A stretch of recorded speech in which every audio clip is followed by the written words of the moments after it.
Mətbuat Şurası Mərkəzi Seçki Komissiyasının müstəqil mətbuat mərkəzində yaradılan vəziyyətlə tanış olub. Mərkəzin yaradılmasında əsas məqsəd həm yerli, həm də xarici kütləvi informasiya vasitələri nümayəndələri üçün oktyabrın 9-da keçiriləcək prezident seçkilərinin operativ və obyektiv şəkildə işıqlandırılmasına əlverişli şərait yaratmaqdır. Qanunvericilik baxımından Azərbaycan jurnalistinin seçki prosesini işıqlandırması heç bir maneə yoxdur. Məhz bugünkü biz bu müstəqil mətbuat mərkəzindəyik və bu mərkəzin fəaliyyəti demək olar ki, qanunvericilikdə Azərbaycan jurnalistlərə verilən hüquqları tamamlayır. Jurnalistlər harada olurlar olsun, hansı məntəqədə, hansı dairə komissiyasının ərazisində olur olsun və yaxud oradan, hətta bura gəlib, bu avadanlıqlardan istifadə etməklə və mərkəzdən aldığı operativ informasiyalarla materiallar hazırlamaqla öz oxucularını, öz tamaşaçılarını, öz dinləyicilərini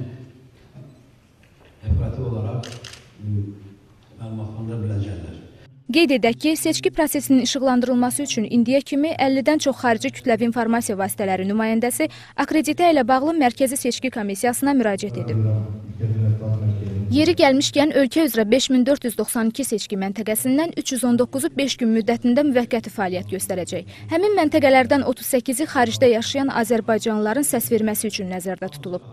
Azərbaycan Respublikası Mərkəzi Seçki Komissiyası əlindən gələn edir ki, Respublikanın Azərbaycanın bütün seçiciləri maneəsiz öz səs vermə hüququnu seçki günü həyata keçirə bilsin və bu proses üçündə, bu məqsəd üçündə bütün lazımi addımlar atılır.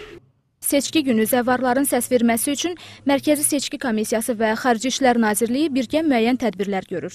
Zəvvarlar elə Məkkə şəhərində səs verə biləcəklər. Gülnar Əzizova, Vüsal Babayev, Yurd Xəbər.